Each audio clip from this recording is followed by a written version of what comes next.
That was the number 10 video. Of course, it's the Sucker Free Countdown, and I'm here with a special guest, Queen's own Lloyd Banks. What's up, baby? What's up, sir? I'm good, hanging in there, man. Everything is good. The album, Hunger for More Part 2. HFM2 has been 3.5 years since my last project. Let's talk about some of the people on the album. Now, let's start off with Kanye West. Yeah. At one time, it was a couple shots taken at, you might have joked about his pants a little bit, being a little too tight. Maybe joked about his shirt being a little too bright.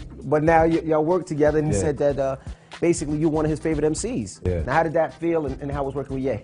No, it was dope, for a couple of different reasons. For one, he didn't have to say it. Mm-hmm. For two, he's active. Mm-hmm. A lot of times you get comments like that from people who are done, because I feel like he hasn't peaked yet. How did you get Kanye on the album? How was that phone call done? Because, to the outside world, it seemed that, things weren't the best, and then he put that out on Twitter, and then all of a sudden we started seeing these songs pop out. Yeah, it was cool, man. It all happened off the Twitter, man. My homie was like, yo, check the Twitter. Kanye said something, and then, of course, we reached out to him, and he was like, all right, let's do it. I was in the studio with Fab.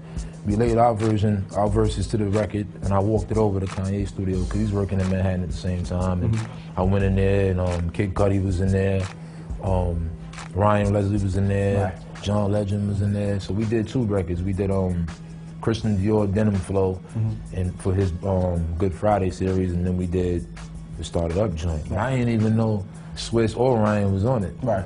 And he had a 32-bar verse, so I'm like, oh, okay. All right, I see what he's trying to do. Right. And then, Swiss was on there with the boom, boom, and I knew it was a movie immediately. And I'm just happy that everybody came together for me at, last minute, because that was the last record we recorded. Okay, Lloyd Banks is here. When we come back, we got to talk to him more. Make sure you keep it locked. It's the Sucker Free Countdown. Don't go anywhere.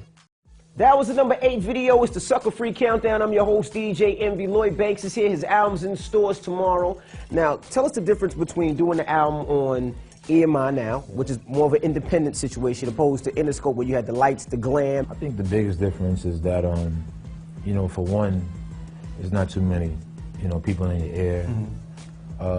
That's the biggest difference for me, because, as an artist, when you have success, you automatically, the conversation changes, you get opportunities. Right.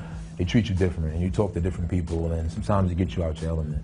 We kept the same staff, though. That's why it wasn't that big of a transition for me, because I still had my own inner circle as far as G-Man the record goes. We have my own staff, A&Rs, everything. So I deal with them still, and then they deal with EMI. Now, I noticed on the album, 50's on one record. Yeah. On the first version of this album, he was on a couple records. Now, is that because he's been doing movies, or is it that you wanted to kind of be like, I'm standing on my own now? Now, on all 3 albums, 50 never really hears the music, to be honest with you, until it's time. Like, when he heard Beamer, Benz, and Bentley, I had already mixed and mastered it, because I was like, yo, I want him to hear it the way it's going to be heard on radio. So, boom, but as far as the album goes, he likes to come in at the end, because he's never there, really. He lets me breathe, do my own thing. So when I got 15, 16 records, I bring it to him, he says, I like that one. Right. And P's and Q's, he felt like that was more in his vein, so, yeah. Okay, now let's talk about this tour a little bit. Now, you're going on tour after the album comes out. Yeah. Well, I think it's me, Chris Brown, if I'm not mistaken. I think Nelly and a couple other people, but yeah, I think that's the key to you.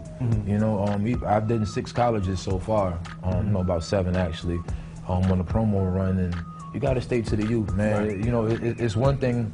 I got people on my age bracket that grew with me, but it's another thing when their younger brothers know. Their younger sisters run up on you and they 14, 15 years old. I'm excited to get in front of that crowd and do my thing. All right, Lloyd Banks is here. The album comes out Monday. When we come back, more with Banks. Keep it locked. More videos. The Sucker Free Countdown.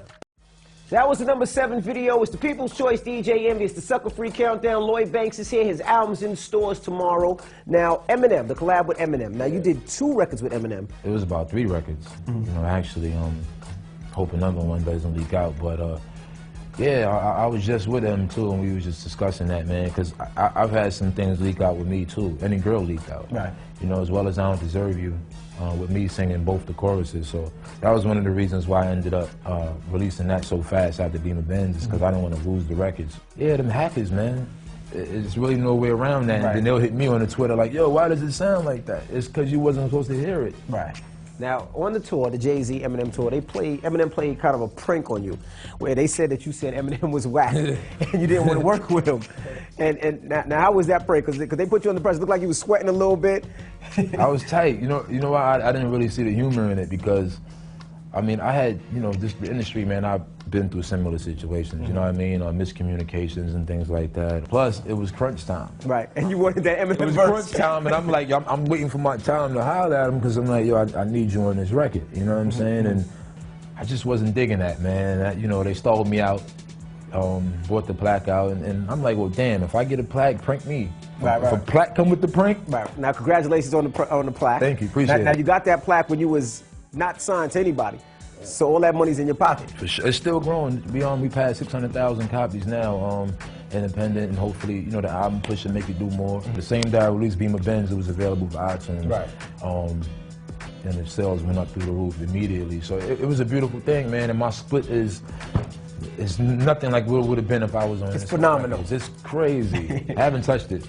Nice. Lloyd Banks is here. The album comes out tomorrow. Make sure you get it. Hunger for More Part 2. And I appreciate you hanging out with me today, man. You know what it is, the People's Choice DJ, the Sucker Free Countdown. Keep it locked.